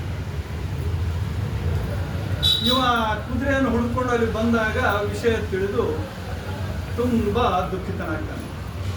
ಇನ್ನು ನನ್ನ ಬದುಕಿಗೆ ಏನು ಅರ್ಥ, ನಾನು ಈ ಜೀವನವನ್ನು ತ್ಯಜಿಸಬೇಕು ಅಂತ ನಿರ್ಧರಿಸಿದಾಗ ಆ ಸಮಾಧಿಯ ಬಾಗಿಲಿನಲ್ಲಿ ಸಿದ್ದರಾಮೇಶ್ವರರು ಪ್ರಕಟರಾಗಿ, ಕಲ್ಲಯ್ಯ ದುಡುಕಬೇಡ, ನಿನ್ನನ್ನು ಬಿಟ್ಟು ಇರೋದಕ್ಕೆ ನನಗೂ ಆಗಲ್ಲ, 1 ತಿಂಗಳು 1 ಮಾಸ ಕಾಯಿ, 1 ತಿಂಗಳ ನಂತರ ನಿನ್ನನ್ನು ನಾನು ಕರೆಸ್ಕೊಡ್ತೀನಿ. ಸರಿ ಅಂತ ಈತ ಸುಮ್ಮನಾಗ್ತಾನೆ. ಮುಂದೆ 1 ತಿಂಗಳು ಆದಮೇಲೆ ಇವನಿಗೆ ಗೊತ್ತಾಗ್ತದೆ ತಿಂಗಳು ಆಯಿತು ಅಂತ. ಆವಾಗ ನನ್ನ ಮಕ್ಕಳಿಗೆ ಇವರಿಗೆ ಮನೆಯವರಿಗೆ ಎಲ್ಲರಿಗೆ ಪೂಜೆಗೆ ಸಿದ್ಧತೆ ಮಾಡಿ ಅಂತ ಹೇಳ್ತಾನೆ. ಆತ ಸಮರ್ಪಣಾ ಭಾವದಿಂದ ಪೂಜೆ ಮಾಡ್ತಾ ಮಾಡ್ತಾ ಮಾಡ್ತಾ ಸಿದ್ದರಾಮೇಶ್ವರ ಅಂತ ದೇಹವನ್ನು ಈ ರೀತಿಯಾಗಿ ಕಲ್ಲಯ್ಯನ ಬದುಕಿನಲ್ಲಿ 2 ಹಂತಗಳು ಇವು. ಒಂದು ಅವರು ಊರಿನಲ್ಲಿ ನಡೆದಂಥ ಘಟನೆಗಳು, ಇನ್ನೊಂದು ಇಲ್ಲಿ ನಡೆದಂಥ. ಇನ್ನು ಕಲ್ಲಯ್ಯ ಹಲವಾರು ವಿಷಯಗಳ ಕುರಿತು ತನ್ನ ಅಭಿಪ್ರಾಯಗಳನ್ನು ಹೇಳ್ತಾನೆ. ಬಹಳ ನಿಖರವಾಗಿ ಆತ ಹೇಳ್ತಾನೆ, ಗುರು ಅಂದರೆ ಯಾರು, ಶಿಷ್ಯ ಅಂದರೆ ಯಾರು, ಒಬ್ಬ ಗುರು ಹೇಗಿರಬೇಕು, ನಮ್ಮ ಜೀವನದ ತತ್ವಗಳೇನು, ಯಾವುದನ್ನು ನಾವು ವೀರಶೈವ ತತ್ವ ದರ್ಶನ ಅಂತ ಹೇಳ್ತೇವೆ, ಬದುಕಿನ ಮೌಲ್ಯಗಳು, ಶಿವಭಕ್ತಿಯ ಆಚಾರ ವಿಚಾರ ಮುಂತಾದ ವಿಷಯಗಳ ಬಗ್ಗೆ ಇವರು ಹಲವಾರು ವಚನಗಳನ್ನು ಬರೆದಿದ್ದಾರೆ. ಇಲ್ಲಿಯವರೆಗೆ 102 ವಚನಗಳು ಮಾತ್ರ ಬರೆದಿವೆ. ಆ ವಚನಗಳಲ್ಲಿ ಅತ್ಯಂತ ನಿಖರತೆ ಸ್ಪಷ್ಟತೆ ಇದೆ. ಅವರು ನಿಮ್ಮ ಎಲ್ಲರ ಜೀವನದ ಕುರಿತು ಹೇಳ್ತಾ ಇರುವಂತೆ ಒಂದು ಕಡೆ ಹೇಳ್ತಾರೆ, ನಾವು ಏನು ಮಾಡ್ತಾ ಇದ್ದೀವಿ, ನಾವು ಯಾರಾದರೂ ಬದುಕನ್ನು ಅರ್ಥ ಮಾಡ್ಕೊಂಡಿವ ಅನ್ನೋದ್ರ ಕುರಿತು ಅವ್ರು ಏನು ಹೇಳ್ತಾರೆ, ಹಗಲು ಹಸಿವೆಗೆ ಕುದಿದು ഇരുಳು ನಿದ್ರೆಗೆ ಕುದಿದು, ಅಯ್ಯ ನಿಮ್ಮನ್ನರಿಯದ ಪಾಪಿ ನಾನಯ್ಯ, ಅಯ್ಯ ನಿಮ್ಮನ್ನರಿಯದ ಕರ್ಮಿ ನಾನಯ್ಯ, ಮಹಾಲಿಂಗ ಕಲ್ಲೇಶ್ವರ ದೇವ, ಅಗಸ ನೀರಿಡಿಸಿ ಸತ್ತಂತಾಯಿತು ಎನ್ನ ಯುಕ್ತಿ ಅಂತ. ಅಂದರೆ ನಾವು ಏನು ಮಾಡ್ತೀವಿ, ದಿವಸ ಮುಂಜಾನೆ ಎದ್ದ ಕೂಡಲೇ ಭಾಳಷ್ಟು ಮಂದಿ ಎದ್ದ ಕೂಡಲೇ ಎದರಬೇಕು ಊಟಕ್ಕೆ. ಊಟ ಆಯಿತು ಅಂತಂದರೆ ನಿದ್ದೆ. ಇನ್ನು ನಿದ್ದೆ ಬರಲಿಲ್ಲ ಅಂತಂದ್ರೆ ಏನು ಮಾಡ್ತೀವಿ, ನಿದ್ದೆ ಬರಲೈತೆ ಯಾಕೋ, ಫ್ಯಾನ್ ಹಚ್ಚಮು, AC ಹಚ್ಚಮು, ಇವು ಹಚ್ಚಮು, ಅದು ಹಚ್ಚಮು, ಇವೇ ನೋಡ್ತೇವೆ. ಈ ಬದುಕಿನ ಜಂಜಡದಲ್ಲಿಯೇ ನಮ್ಮೆಲ್ಲ ಸಮಯ ಕಳಿತೀವಿ ವಿನಃ ದೇವರ ನಿನ್ನ ಕುರಿತು ನಾವ್ಯಾರು ನಮ್ಮ ಸಮಯವನ್ನು ವ್ಯಯಿಸ್ತಾ ಇಲ್ಲ. ಇದರಿಂದಾಗಿ ನಮ್ಮ ಬದುಕು ಒಂಥರ ಹೇಗಾಗಿದೆ ಅಂತಂದರೆ, ಅಗಸನೊಬ್ಬ ಈ ಕೆರೆಯಲ್ಲಿಯೇ ಇದ್ದರೂ ಬಟ್ಟೆಗಳನ್ನು ತೊಳೆಯೋದ್ರ ಮೂಲಕ ಆ ಕೆರೆಯ ನೀರನ್ನು ಏನು ಕೊಳೆ ಮಾಡ್ತಾನೆ, ಆ ಕೊಳೆ ಮಾಡಿದ ನೀರನ್ನು ನೀಡಲಿಕ್ಕೆ ಆದರೂ ಕುಡಿಯಕ್ಕೆ ಬರಲ್ಲ ಅವನಿಗೆ. ಅವ ಕೆರೆಯಲ್ಲಿಯೇ ನೀರಿನ ಮಧ್ಯವೇ ಇದ್ದರೂ ನೀರಿಡಿಸಿದ್ರು ಆಗ ನೀರು ಕುಡಿಯೋಕ್ಕಾಗಲ್ಲ. ಆ ರೀತಿ ನಾವು ನೀನು ಸೃಷ್ಟಿಸಿದಂಥ ಈ ಪ್ರಪಂಚದಲ್ಲಿ ಇದ್ದರೂ ನಿನ್ನನ್ನು ನಾವು ಅರ್ಥ ಮಾಡಿಕೊಳ್ಳದೆ ನಾವು ಬರೇ ತಿನ್ನುವುದಕ್ಕೆ, ಉಣ್ಣುವುದಕ್ಕೆ, ನಿದ್ದೆ ಮಾಡುವುದಕ್ಕೆ, ನಮ್ಮ ಅಸನ ವ್ಯಸನ ಇತ್ಯಾದಿಗಳಿಗೆ ನಾವು ಬದುಕನ್ನು ಹಾಳು ಮಾಡಿಕೊಡುತ್ತಿದ್ದೇವೆ. ನಾವು ನಿನ್ನ ಕೃಪೆ ಪಡೆಯುವುದಕ್ಕೆ ನಾವು ಯಾರು ಪ್ರಯತ್ನ ಮಾಡ್ತಾ ಇಲ್ಲ. ಅದಕ್ಕಾಗಿ ನಮ್ಮ ಜೀವನವೇ ಒಂದು ರೀತಿ ಅರ್ಥಹೀನ ಅನ್ನುವಂಥ ಒಂದು ಭಾವನೆಯನ್ನು ತಮ್ಮ ವಚನದಲ್ಲಿ ಕೊಡ್ತಾರೆ. ಅದಕ್ಕಾಗಿ ಅವ್ರು ಏನು ಮಾಡಬೇಕು ಅಂತ ಅಂದರೆ, ನಮ್ಮ ಬದುಕನ್ನು ನಾವು ಸಾರ್ಥಕ ಮಾಡ್ಕೋಬೇಕಂದ್ರೆ ಅರಿವೇ ಗುರು, ಆಚಾರವೇ ಶಿಷ್ಯ, ಜ್ಞಾನವೇ ಲಿಂಗ, ಪರಿಣಾಮವೇ ತಪ, ಸಮತೆ ಎಂಬುದೇ ಯೋಗದಾಗ ನೋಡು. ಈಸುವನರಿಯದೆ ವೇಷವ ಧರಿಸಿ ತಲೆ ಬೋಳಾದಡೆ ಮಹಾಲಿಂಗ ಕಲ್ಲೇಶ್ವರ ದೇವನು ನಗುವನು ಅಂತ ಹೇಳ್ತಾರೆ. ಅಂದರೆ ನಾವು ಹುಟ್ಟಿದ್ದು ಯಾತಕ್ಕೆ, ಈ ಪ್ರಪಂಚದ ನಿಯಂತ್ರಿಸುವಂತಹ ಶಕ್ತಿ ಯಾವುದು, ಆ ಕುರಿತು ನಾವು ಅರಿವನ್ನು ಮೂಡಿಸಿಕೊಳ್ಬೇಕು. ಅದಕ್ಕೆ ನಾವು ಅಲ್ಲಲ್ಲಿ ನೋಡ್ತೇವೆ, ಕೆಲವು ವಿದ್ಯಾಕೇಂದ್ರಗಳಲ್ಲಿ ನಮ್ಮ ಗುಲ್ಬರ್ಗ ಯೂನಿವರ್ಸಿಟಿ ಇದ್ರ ಮೇಲೂ ಹೆಬ್ಬಾಗಿಲ ಮೇಲೂ ಬರೆದಿದ್ದಾರೆ ಅರಿವೇ ಗುರು. ನಮ್ಮಲ್ಲಿ ಏನು ಹುಟ್ಟುತ್ತದ ಅರಿವು, ಅದೇ ನಮ್ಮ ಜ್ಞಾನ. ನಮ್ಮಲ್ಲಿ ನಮ್ಮ ಏನು ತಿಳುವಳಿಕೆ ರೂಪಿಸ್ಕೊಳ್ತೇವೆ ಅದು ಬೆಳೆಸ್ಕೊಳ್ಬೇಕು. ಅರಿವೇ ನಮ್ಮ ಗುರು ಆಗಬೇಕು. ಒಮ್ಮೆ ಅರಿವು ಆಯಿತು ಅಂತಂದರೆ ಅದನ್ನು ಅನುಚಾನವಾಗಿ ನಾವು ಆಚರಿಸಬೇಕು. ಈ ಗುರು ದೇವರು ಇದ್ದಾನೆ ಅಂತಂದಾಗ ಆ ದೇವರನ್ನು ಪೂಜಿಸಲಿಕ್ಕೆ, ಪ್ರಾರ್ಥಿಸಲಿಕ್ಕೆ ನಾವು ಸದಾಚಾರವನ್ನು ಹಿಡಿಬೇಕು. ಸದಾಚಾರ ಅಂತಂದರೆ ನಿಮಗೆಲ್ಲ ಗೊತ್ತದೆ, ಪಂಚಾಚಾರಗಳು ಅಂತ ಬರ್ತವೆ. ಪಂಚಾಚಾರಗಳಲ್ಲಿ ಸದಾಚಾರನೂ ಒಂದು. ಅವು ಆ 5 ಪಂಚಾಚಾರ ಅಂದರೆ 5 ಆಚರಣೆಗಳು. ಆ 5ರಲ್ಲಿ ಮೊದಲನೇದು ಲಿಂಗಾಚಾರ, ಎರಡನೇದು ಸದಾಚಾರ. ಲಿಂಗಾಚಾರ ಅಂದರೆ ಲಿಂಗವನ್ನು ಇಟ್ಕೊಂಡು ಅದರಲ್ಲೇ ಸಮಸ್ತವನ್ನು ಕಾಣಿ ಅದನ್ನು ಭಕ್ತಿಯಿಂದ ಪೂಜಿಸಿ ಅನ್ನೋದು ಲಿಂಗಾಚಾರ. ಸದಾಚಾರ ಅಂತಂದರೆ ನೀವು ಕೆಟ್ಟದ್ದನ್ನು ಬಿಡ್ರಿ. ಬಹುಶಃ ಯೋಗ, ಈಗ ನೀವು ಯಾರಾದರೂ ಇಲ್ಲಿ ಯೋಗಕ್ಕೆ ಹೋಗಿದ್ರೆ ಅಲ್ಲಿ ಯೋಗ ಅಂದರೆ ಏನು ಅಂತ ಮೊದಲ ಪ್ರಶ್ನೆ. ಯೋಗ ಮೊದಲನೇ ಹಂತ ಅಂತಂದರೆ ಯಾಮ, ಎರಡನೇದು ನಿಯಮ, ಮೂರನೇದು ಆಸನ, ನಾಲ್ಕನೇದು ಪ್ರಾಣಾಯಾಮ, ಐದನೇದು ಪ್ರತ್ಯಾಹಾರ, ಆರನೇದು ಧಾರಣ, ಮುಂದಿದ್ದು ಸಮಾಧಿ. ಯೋಗ ಮೊದಲಿನ 2 ಯಾಮ, ನಿಯಮ, ಪ್ರಾಣಾಯಾಮ, ಪ್ರತ್ಯಾಹಾರ, ಧಾರಣ, ಧ್ಯಾನ, ಸಮಾಧಿ. ಇವುಗಳನ್ನು ನಾವು ಅನುಸರಿಸಿದಾಗ ಮಾತ್ರ ಪರಿಪೂರ್ಣ ಯೋಗ ನಾವು ಅರ್ಥ ಆಗುತ್ತೆ. ಅಂದರೆ ಮೊದಲಲ್ಲಿ ನಿಮಗೆ ಯೋಗದಲ್ಲಿ ಕಲಿಸೋದೇನು, ನಿಮ್ಮಲ್ಲಿರುವಂಥ ಕೆಟ್ಟದನ್ನು ಬಿಟ್ಬಿಡಿ. ಕೆಟ್ಟದನ್ನು ಬಿಟ್ಬಿಡಿ ಅಂದರೆ ಏನದು ಕೆಟ್ಟದ್ದು ಅಂದರೆ ಕೆಟ್ಟ ಯೋಚನೆಗಳು, ಕೆಟ್ಟ ಚಟಗಳು, ಕೆಟ್ಟ ವಿಚಾರಗಳು, ಕೆಟ್ಟ ನಡವಳಿಕೆಗಳು, ಇನ್ನೊಬ್ಬರ ಕುರಿತು ಕೆಟ್ಟದಾಗಿ ಯೋಚನೆ ಮಾಡುವುದು, ಇವೆಲ್ಲ ನಿಯಮ ಅಂದರೆ ಒಳ್ಳೆಯದನ್ನ ಹೇಳಿ. ಅದಕ್ಕೆ ಇಲ್ಲಿ ಏನಂತಾರೆ, ಆಚಾರ. ಒಮ್ಮೆ ಒಳ್ಳೇದಾವುದಂತ ತಿಳಿದಾಗ ಆ ಒಳ್ಳೆಯದನ್ನು ನೀವು ಬದುಕಿನಲ್ಲಿ ಆಚರಿಸ್ಕೊಂಡು ಹೋಗಬೇಕು. ಆ ಒಳ್ಳೆಯದನ್ನೇ ನೀವು ಇನ್ನೊಬ್ಬರ ಬಗ್ಗೆ ಒಳ್ಳೆಯದನ್ನು ವಿಚಾರ ಮಾಡಿ ಒಳ್ಳೆಯದರ ಒಂದು ರೀತಿ ನಡ್ಕೊಂಡ್ರೆ ಮುಂದೆ ನಿಮಗೆ ಆ ಲಿಂಗ ಕುರಿತು ನಿಮಗೆ ಪರಿಪೂರ್ಣ ಜ್ಞಾನ ಬರ್ತದೆ. ಅದರ ಮೂಲಕ ನೀವು ತಪಸಿದ್ಧಿಯನ್ನು ಅನುಭವಿಸ್ತೀರಿ. ಈ ಎಲ್ಲರೂ ಸಮಾನರು ಅಂತ ತಿಳ್ಕೊಳ್ಳುವುದೇ ಒಂದು ಯೋಗ. ಸಮಾನತೆ ಮತ್ತು ಸಮಾಧಾನ ನೀಡುವುದೇ ಯೋಗ. ಈ ಸಮಾನತೆ ಮತ್ತು ಸಮಾಧಾನ ಯಾವುದು ನೀಡುವುದಕ್ಕೆ ಸಾಧ್ಯ ಇಲ್ಲವೋ ಅದು ಯೋಗ ಅಲ್ಲವೇ ಅಲ್ಲ ಅಂತ. ಅದಕ್ಕಾಗಿ ಇಲ್ಲಿ ಒಬ್ಬ ಸಾಧಕನಾಗಿದ್ದವನು, ಒಬ್ಬ ಭಕ್ತನಾಗಿದ್ದವನು ಇವೆಲ್ಲವುಗಳನ್ನು ಅರಿತುಕೊಳ್ಳಬೇಕು. ಅರಿವೇ ಗುರು ಅನ್ನೋದನ್ನು ತಿಳಿದುಕೊಂಡು, ಆಚಾರವೇ ಶಿಷ್ಯ ಅಂತ ತಿಳ್ಕೊಂಡು, ಲಿಂಗವೇ ಸಿದ್ಧಿ ಜ್ಞಾನ ಅಂತ ತಿಳ್ಕೊಂಡು ಆ ಮೂಲಕ ಬದುಕನ್ನು ಸಾರ್ಥಕ ಮಾಡಿಕೊಳ್ಬೇಕು ಅಂದರೆ ಈ ರೀತಿ ಪಾಪ ಇತ್ಯಾದಿಗಳ ಬಗ್ಗೆಯೂ ಇವರು ಹೇಳ್ತಾರೆ. ಪಾಪ ಅಂದರೆ ಏನು? ಪಾಪಕ್ಕೆ ಇವರೊಂದು ಹೊಸ ವ್ಯಾಖ್ಯಾನ ಕೊಡ್ತಾರೆ.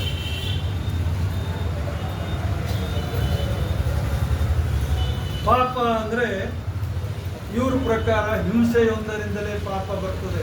ನಾವು ಯಾವುದಾದ್ರು ನೋಡ್ತೇವೆ, ಅದಕ್ಕೆ ಹೊಡೆದೇವೆ, ಯಾವುದಕ್ಕರ ಒಂದು ಪ್ರಾಣಿಗೋ ಒಂದು ವ್ಯಕ್ತಿಗೋ ಯಾರಿಗೋ ಹೊಡೆದೇವೆ, ಹೊಡಿಬಾರ್ದಾಗಿತ್ತು. ಪಾಪ ಅಂದರೆ ನಾವು ಪಾಪ ಮಾಡ್ದಂಗೆ, ಅಂದರೆ ಒಂದು ಹಿಂಸೆಯಿಂದಲೇ ಪಾಪ ಆಗ್ತದೆ, ಪಾಪ ಮಾಡಿದಂತಾಗ್ತದೆ ಅಂತ ನಾವೇನು ತಿಳ್ಕೊಂಡಿದ್ದೀವಿ. ಅದು ತಪ್ಪು ಅಂತಾನೆ ಕಲ್ಲಯ್ಯ. ಅತಿ ಆಸೆಯೇ ಪಾಪ ಅಂತ. ಅತಿ ಆಸೆಯೇ ಪಾಪ. ಯಾವುದರ ಕುರಿತು ನೀವು ಅತಿ ಆಸೆ ಪಡ್ತೀರೋ ಅದೇ ಪಾಪ. ಇದನ್ನೇ ಗೌತಮ ಬುದ್ಧ ಒಂದು ಕಡೆ ಹೇಳ್ತಾರೆ. ಅದನ್ನು ಮುಂದುವರೆದಿವರು ಅವರು ದಯವೇ ಧರ್ಮದ ಮೂಲ ಅಂತ ಹೇಳಿದ್ರೆ, ಆಸೆಯೇ ದುಃಖಕ್ಕೆ ಮೂಲ ಅಂತ ಗೌತಮ ಬುದ್ಧ ಹೇಳಿದ್ರೆ, ಇವರು ನಾವು ಮಾಡುವ ಪಾಪವೇ ನಮಗೆ ದುಃಖಕ್ಕೆ ಮೂಲ. ಅದಕ್ಕಾಗಿ ಪಾಪ ಅಂದ್ರೇನು? ಅತ್ಯಾಸೆ, ಅತಿ ಆಸೆಯನ್ನು ಬಿಡಬೇಕು. ಇವತ್ತು ನಾವೇನು ನಿಸ್ಪೃಹ ಭಾವನೆಯಿಂದ, ಪೂರ್ಣ ಮನಸ್ಸಿನಿಂದ, ಶ್ರದ್ಧೆಯಿಂದ, ದೈವೀ ಭಾವದಿಂದ ಕಾರ್ಯ ಮಾಡಿದ್ದೇವೆ. ಅದನ್ನು ಕರ್ಮಯೋಗ ಅಂತ ಕರೀತಾರೆ ಇವರು. ಅದರಿಂದ ಏನು ಬರ್ತದೆ ಅದನ್ನಷ್ಟೇ ತಗೊಂಡು ಸಂತೃಪ್ತರಾಗಿ ನಾವು ಸೇವಿಸುವುದರ ಜೊತೆಗೆ ನಮ್ಮ ಸುತ್ತಲಿನ ಸಮಾಜಕ್ಕೂ ಅದರಿಂದ ಪ್ರಯೋಜನ ಆಗುವಂತೆ ದಾಸೋಹ ಮಾಡಬೇಕೆ ವಿನ ಅತಿ ಆಸೆ ಪಡಬಾರದು. ಯಾಕೆಂದರೆ ನಾವು ಸಾಯುವಾಗ ನಾವು ಯಾವುದನ್ನು ತೆಗೆದುಕೊಂಡು ಹೋಗುವುದಿಲ್ಲ, ಅದೆಲ್ಲ ಇಲ್ಲೇ ಬಿಟ್ಬಿಡ್ತೀವಿ. ಅದಕ್ಕಾಗಿ ಅತಿ ಆಸೆನೇ ಪಾಪ ಅಂತ ಹೇಳ್ತಾರೆ. ಅವರು ಹೇಳುವುದೇನೆಂದರೆ, ಅತ್ಯಾಸೆ ಎಂಬುವುದೇ ಪಾಪ, ಬೇರೆ ಪಾಪವೆಂಬುವುದಿಲ್ಲ ಕಂಡಿರಯ್ಯ. ಪರಿಣಾಮವೆಂಬುದೇ ಪರಮಾನಂದ, ಬೇರೆ ಪರಲೋಕವಿಲ್ಲ ಕಂಡಿರಯ್ಯ. ಇಹ ಪರದ ಆಸೆ ಇಲ್ಲದಿರುವುದೇ ಶಿವಯೋಗ. ಇಹ ಪರ ಅಂದರೆ ನಾವೇನು ಹೇಳ್ತೇವೆ, ಪಾಪ ಮಾಡಿದರೆ ನರಕಕ್ಕೆ ಹೋಗ್ತೀವಿ, ಪುಣ್ಯ ಮಾಡಿದ್ರೆ ಸ್ವರ್ಗಕ್ಕೆ ಹೋಗ್ತೀವಿ ಅಂತನ್ನುವಂಥ ಏನು ಭಾವನೆ ಮೊದಲು ಬಂದಿದೆ. ಅದು ಅಲ್ಲ. ಬೇರೆ ಲೋಕ, ಪಾಪ ಅಂದರೆ ಸ್ವರ್ಗ ನರಕ ಇಲ್ಲ, ಎಲ್ಲವೂ ಇರುವುದು ಇಲ್ಲೇ. ನೀವು ಒಳ್ಳೆಯದು ಮಾಡಿದರೆ ಪರಮಾನಂದ ಪಡಿತೀರಿ, ಅದೇ ಸ್ವರ್ಗ. ಕೆಟ್ಟದ್ದು ಮಾಡಿದರೆ ಅದರ ಫಲವನ್ನು ಅನುಭವಿಸ್ತೀರಿ, ಕಷ್ಟವನ್ನು ನೀವು ಅನುಭವಿಸ್ತೀರಿ, ಅದೇ ನರಕ. ಎಲ್ಲವೂ ಇಲ್ಲಿ ಇದೆ, ಇಲ್ಲೇ ಅನುಭವಿಸಿ ಅಂತ ಹೇಳ್ತಾರೆ. ಈ ರೀತಿಯಾಗಿ ಅವರು ಪದವಿ, ಅಧಿಕಾರ ಇತ್ಯಾದಿಗಳ ಕುರಿತು ವಚನಗಳನ್ನು ಹೇಳುತ್ತಾರೆ.